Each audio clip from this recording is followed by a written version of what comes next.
Georg Simmel. Published January the 9th, 2018. Jump to the end of this recording for further information about this audiobook. Georg Simmel, German, Simmel. The 1st of March 1858 to 28 September 1918 was a German sociologist, philosopher, and critic. Simmel was one of the first generation of German sociologists. His neo-Kantian approach laid the foundations for sociological antipositivism, asking, "What is society?" in a direct allusion to Kant's question, "What is nature?" presenting pioneering analyses of social individuality and fragmentation. For Simmel, culture referred to the cultivation of individuals through the agency of external forms which have been objectified in the course of history. Simmel discussed social and cultural phenomena in terms of forms and contents, with a transient relationship, form becoming content, and vice versa, dependent on the context. In this sense, he was a forerunner to structuralist styles of reasoning in the social sciences. With his work on the metropolis, Simmel was a precursor of urban sociology, symbolic interactionism and social network analysis.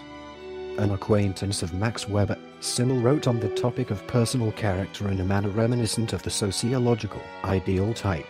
He broadly rejected academic standards, however, philosophically covering topics such as emotion and romantic love.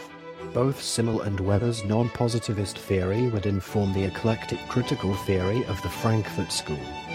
Simmel's most famous works today are The Problems of the Philosophy of History, 1892, The Philosophy of Money, 1900, The Metropolis and Mental Life, 1903, Sociology, 1908, Inc., The Stranger, The Social Boundary, The Sociology of the Senses, The Sociology of Space, and On the Spatial Projections of Social Forms, and Fundamental Questions of Sociology, 1917. He also wrote extensively on the philosophy of Schopenhauer and Nietzsche, as well on art, most notably his book Rembrandt, an essay in the philosophy of art, 1916. Part 1. Biography. Part 1. Biography. Chapter 1. Early Life and Education. Simmel was born in Berlin, Germany, as the youngest of 7 children of an assimilated Jewish family. His father, Edward Simmel, a convert to Roman Catholicism, had founded a successful chocolate factory, Felix und Saroti, later Saroti Confections, and was a prosperous businessman. His mother came from a Jewish family who had converted to the Lutheran Church. Georg himself was baptized as a Protestant when he was a child. His father died in 1874, when Georg was 16, leaving a sizable inheritance. Georg was then adopted by Julius Friedlander, the founder of an international music publishing house, Peters Verlag, who endowed him with the large fortune that enabled him to become a scholar. Simmel studied philosophy and history at the Humboldt University of Berlin. In 1881, he received his doctorate for his thesis on Kant's philosophy of matter, a part of which was subsequently published as The Nature of Matter According to Kant's Physical Monadology. Citation needed. Part 1. Biography. Chapter 2. Career. In 1885, he became a private docent at the University of Berlin, officially lecturing in philosophy but also in ethics, logic, pessimism, art, psychology and sociology. His lectures were not only popular inside the university, but attracted the intellectual elite of Berlin as well. Although his applications for vacant chairs at German universities were supported by Max Weber, Simmel remained an academic outsider. Simmel had a hard time gaining acceptance in the academic community despite the support of well-known associates, such as Max Weber, Rainer Maria Rilke, Stefan George and Edmund Husserl. Partly he was seen as a Jew during an era of anti-Semitism, but also simply because his articles were written for a general audience rather than academic sociologists. This led to dismissive judgments from other professionals. Simmel nevertheless continued his intellectual and academic work, taking part in artistic circles as well as being a co-founder of the German Society for Sociology, together with Ferdinand Tönnies and Max Weber.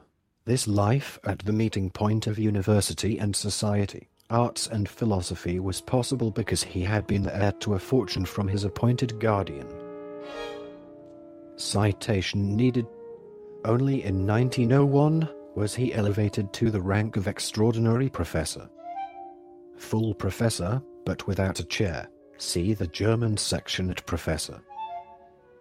At that time he was well known throughout Europe and America and was seen as a man of great eminence. Citation needed. In 1914, Simmel received an ordinary professorship with chair at the then German University of Strasbourg, but did not feel at home there. Because World War I broke out, all academic activities and lectures were halted and lecture halls were converted to military hospitals. In 1915 he applied without success for a chair at the University of Heidelberg. Citation needed. Prior to World War I, Simmel had not been very interested in contemporary history, but rather in looking at the interactions, art and philosophy of his time. However, after its start, he was interested in its unfolding. Yet, he seems to give conflicting opinions of events, being a supporter in Germany's inner transformation, more objective in The Idea of Europe, and a critic in The Crisis of Culture. Content flagged as dubious. The reason: /1. Eventually, Simmel grew tired of the war, especially in the year of his death. Part 1. Biography. Chapter 3. Personal life. In 1890, Georg married Gertrude Keinel, a philosopher who published under the pseudonym Marie-Louise Inkendorf, and under her own name. They lived a sheltered and bourgeois life, their home becoming a venue for cultivated gatherings in the tradition of the salon. They had one son, Hans-Jürgen Simmel, who became a medical doctor. Georg and Gertrude's granddaughter was the psychologist Marianne Simmel. In 1917, Simmel stopped reading the newspapers and withdrew to the Black Forest to finish his book. Citation needed. Shortly before the end of the war in 1918, he died from liver cancer in Strasbourg. Part 2. Foundations of Simmel's theory. Part 2. Foundations of Simmel's theory. Chapter 1. Levels of concern. There are 4 basic levels of concern in Simmel's work. First are his assumptions about the psychological workings of social life. Second is his interest in the sociological workings of interpersonal relationships. Third is his work on the structure of and changes in the zeitgeist, the social and cultural spirit of his times. He also adopted the principle of emergence, which is the idea that higher levels emerge from the lower levels. Finally, he dealt with his views in the nature and inevitable fate of humanity. His most microscopic work dealt with forms and the interaction that takes place with different types of people. The forms include subordination, superordination, exchange, conflict and sociability. Part 2. Foundations of Simmel's theory. Chapter 2. Dialectical thinking. A dialectical approach is multi-causal, multi-directional, integrates facts and value, rejects the idea that there are hard and fast dividing lines between social phenomena, focuses on social relations, looks not only at the present but also at the past and future, and is deeply concerned with both conflicts and contradictions. Simmel's sociology was concerned with relationships, especially interaction, and was known as a methodological relationist. His principle was that everything interacts in some way with everything else. Overall, he was mostly interested in dualisms, conflicts, and contradictions in whatever realm of the social world he happened to be working on. Part 2. Foundations of Simmel's Theory. Chapter 3. Individual Consciousness. Simmel focused on forms of association and paid little attention to individual consciousness. Simmel believed in the creative consciousness, and this belief can be found in diverse forms of interaction, the ability of actors to create social structures and the disastrous effects those structures had on the creativity of individuals. Simmel also believed that social and cultural structures come to have a life of their own. Part 2. Foundations of Simmel's Theory. Chapter 4. Sociability.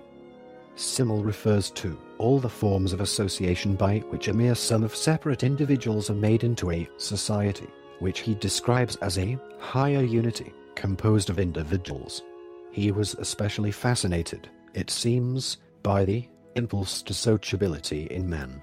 He described it as associations, through which the solitariness of the individuals is resolved into togetherness, a union with others, a process he describes by which the impulse to sociability distills, as it were, out of the realities of social life the pure essence of association, and through which a unity is made, which he also refers to as the free-playing, interacting interdependence of individuals. He defines sociability as the play form of association, driven by amicability, breeding cordiality and attractiveness of all kinds.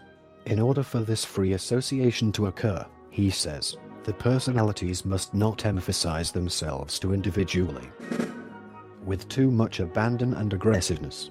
He also describes this world of sociability, a democracy of equals, without friction, so long as people blend together in a spirit of fun and affection to bring about among themselves a pure interaction free of any disturbing material accent. Simmel describes idealized interactions when he says that the vitality of real individuals, in their sensitivities and attractions, in the fullness of their impulses and convictions, is but a symbol of life, as it shows itself in the flow of a lightly amusing play, or when he adds, a symbolic play, in whose aesthetic charm all the finest and most highly sublimated dynamics of social existence and its riches are gathered. Part 3. Social Geometry. Part 3. Social Geometry. Chapter 1. Dyad and Triad. A dyad is a two-person group. A triad is a three-person group. In a dyad, a person is able to retain their individuality. There is no other person to shift the balance of the group, thereby allowing those within the dyad to maintain their individuality. In the triad group, there is a possibility of a dyad forming within the triad, thereby threatening the remaining individuals' independence and causing them to become the subordinate of the group.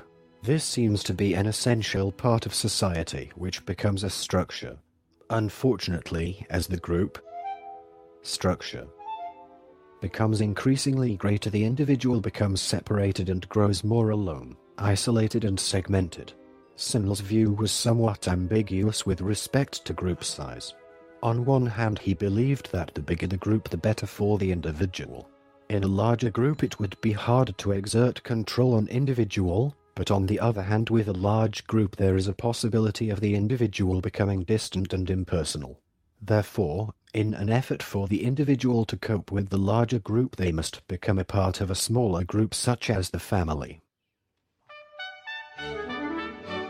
Part 3. Social Geometry. Chapter 2.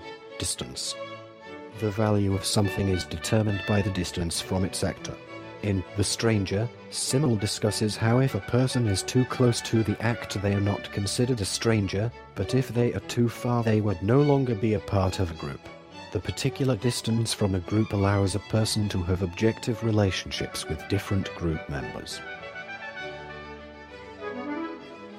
Part 4. Views. Part 4. Views. Chapter 1. On the Metropolis.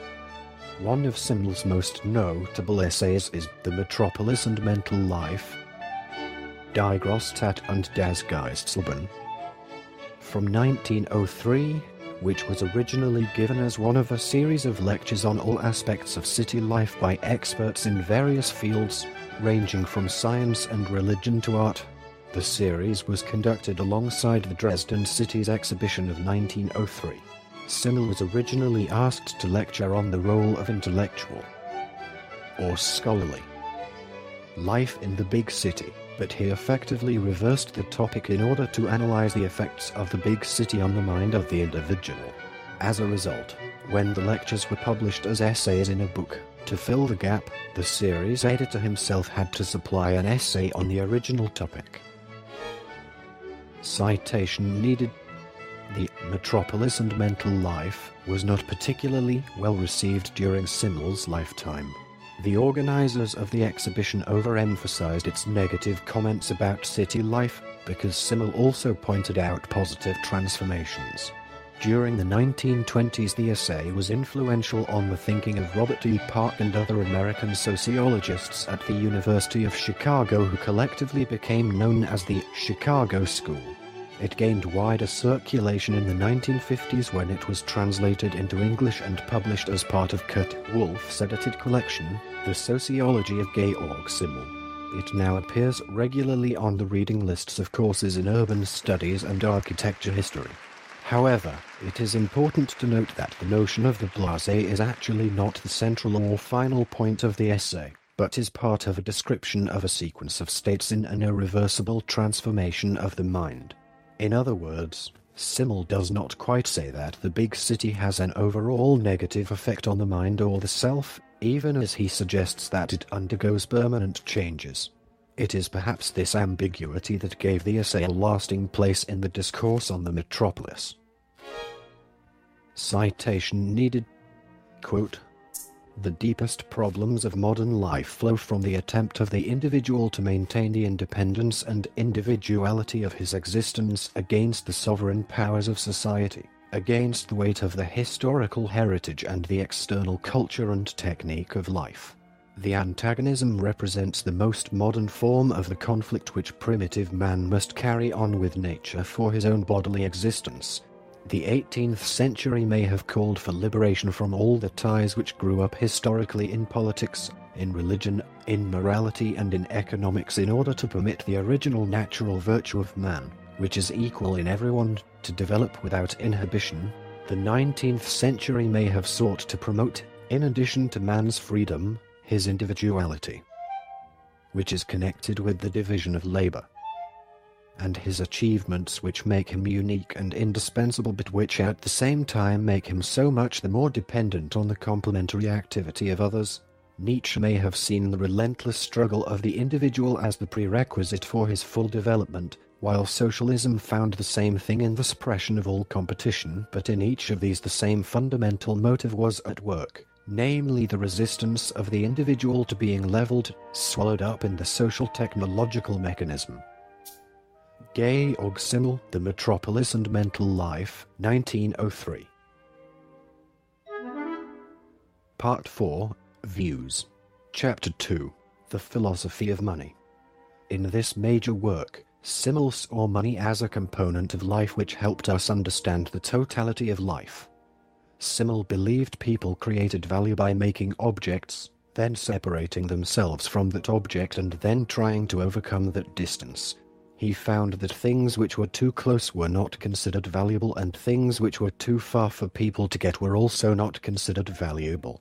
Considered in determining value was the scarcity, time, sacrifice, and difficulties involved in getting the object. For Simmel, city life led to a division of labor and increased financialization. As financial transactions increase, some emphasis shifts to what the individual can do, instead of who the individual is. Financial matters in addition to emotions are in play. Part 4, Views. Chapter 3, The Stranger. Simmel's concept of distance comes into play where he identifies a stranger as a person that is far away and close at the same time. Quote, "The stranger is close to us insofar as we feel between him and ourselves common features of a national, social, occupational, or generally human, nature. He is far from us, insofar as these common features extend beyond him or us, and connect us only because they connect a great many people. Georg Simmel, The Stranger, 1908. A stranger is far enough away that he is unknown but close enough that it is possible to get to know him. In a society there must be a stranger. If everyone is known, then there is no person that is able to bring something new to everybody. The stranger bears a certain objectivity that makes him a valuable member to the individual and society. People let down their inhibitions around him and confess openly without any fear.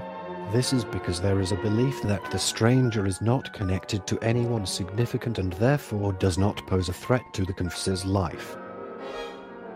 Citation needed. More generally, Simmel observes that because of their peculiar position in the group, strangers often carry out special tasks that the other members of the group are either incapable or unwilling to carry out. For example, especially in pre-modern societies, most strangers made a living from trade, which was often viewed as an unpleasant activity by native members of those societies. In some societies, they were also employed as arbitrators and judges, because they were expected to treat rival factions in society with an impartial attitude. Quote, objectivity may also be defined as freedom. The objective individual is bound by no commitments which could prejudice his perception, understanding, and evaluation of the given. Georg Simmel, The Stranger, 1908. On one hand, the stranger's opinion does not really matter because of his lack of connection to society, but on the other, the stranger's opinion does matter because of his lack of connection to society. He holds a certain objectivity that allows him to be unbiased and decide freely without fear. He is simply able to see, think, and decide without being influenced by the opinion of others. Citation needed. Part 4, Views. Chapter 4, On Secrecy. According to Simmel, in small groups, secrets are less needed because everyone seems to be more similar. In larger groups, secrets are needed as a result of their heterogeneity. In secret societies, groups are held together by the need to maintain the secret, a condition that also causes tension because the society relies on its sense of secrecy and exclusion. Citation needed. For Simmel, secrecy exists even in relationships as intimate as marriage. Citation needed. In revealing all, marriage becomes dull and boring and loses all excitement. Simmel saw a general thread in the importance of secrets and the strategic use of ignorance. To be social beings who are able to cope successfully with their social environment, people need clearly defined realms of unknowns for themselves. Furthermore, sharing a common secret produces a strong, we feeling. The modern world depends on honesty, and therefore a lie can be considered more devastating than it ever has been before. Citation needed. Money allows a level of secrecy that has never been attainable before, because money allows for invisible transactions, due to the fact that money is now an integral part of human values and beliefs. It is possible to buy silence. Part 4, Views. Chapter 5, On Flirtation. In his multi-layered essay, published in 1923, Simmel discusses flirtation as a generalized type of social interaction. According to Simmel, to define flirtation as simply a passion for pleasing is to confuse the means to an end with the desire for this end. The distinctiveness of the flirt lies in the fact that she awakens delight and desire by means of a unique antithesis and synthesis, through the alternation of accommodation and denial. In the behavior of the flirt, the man feels the proximity and interpenetration of the ability and inability to acquire something. This is in essence the price. A sidelong glance with the head half turned is characteristic of flirtation in its most banal guise. Part 4, Views. Chapter 6, On Fashion. Fashion is a form of a social relationship that allows those who wish to conform to the demands of a group to do so. It also allows some to be individualistic by deviating from the norm, In the initial stage, everyone adopts what is fashionable, and those that deviate from the fashion inevitably adopt a whole new view of what they consider fashion. Ritzer wrote, quote, Simmel argued that not only does following what is in fashion involve dualities, so does the effort on the part of some people to be of fashion. Unfashionable people view those who follow fashion as being imitators and themselves as mavericks, but Simmel argued that the latter are simply engaging in an inverse form of imitation. George Ritzer, Georg Simmel, 2008. This means that those who are trying to be different or unique are not, because in trying to be different they become a part of a new group that has labeled themselves different or unique. Part 5. Works. Simmel's major monographic works include, in chronological order, Über Sozialdifferenzierung, Leipzig, Duncker und Humboldt, 1890, on social differentiation. Einleitung in die Moralwissenschaft, 2 vols, Berlin, Hertz, 1892-3, Introduction to the Science of Ethics. Die Problem der Geschichtsphilosophie, Leipzig, Duncker und Humboldt, 1892, 2nd ed. 1905, The Problems of the Philosophy of History.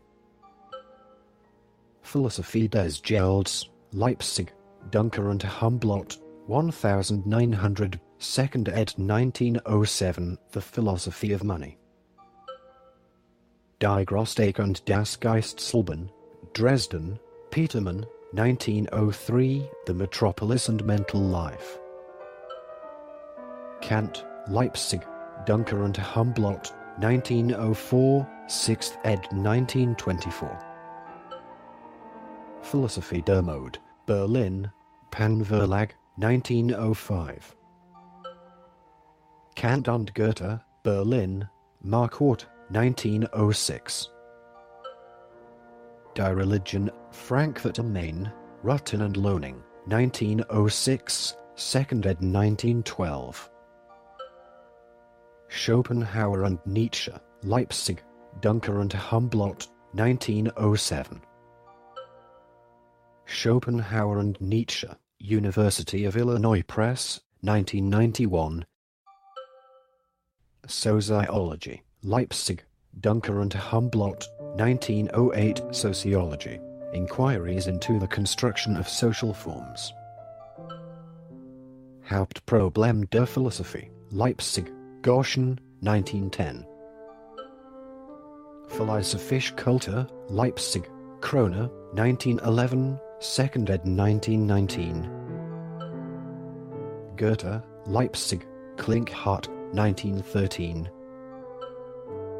Rembrandt, Leipzig, Wolf, 1916. Grundfragen der Soziologie, Berlin, Goshen, 1917, Fundamental Questions of Sociology. Lebensschauung, München, Duncker und Humboldt, 1918, The View of Life. Zur Philosophie der Kunst, Potsdam, Kiepenau, 1922. Fragmente und Aufsätze aus dem Nachlass, Edgy Kantorowicz, München, Drehmasken Verlag, 1923. Bruck und T. Ed M. Landmann and M. Sussman, Stuttgart, Kohler, 1957, Other Works. Rom, ein Ästhetische Analyse, published the Viennes Weekly Paper, in die Zeit, Wiener Wochenschrift für Politik, Vollwirtschaft, Wissenschaft und Kunst, on May 28, 1898. Florence, published in the Berliner magazine, Der Tag, on the 2nd of March, 1906. Venedig, published in the magazine from Munich, Der Kunstort, Halbmonat über Dichtung, Theater, Musik, Bildend und Angewandte Kunst, in June 1907. Special characters in this article were substituted with audio cues.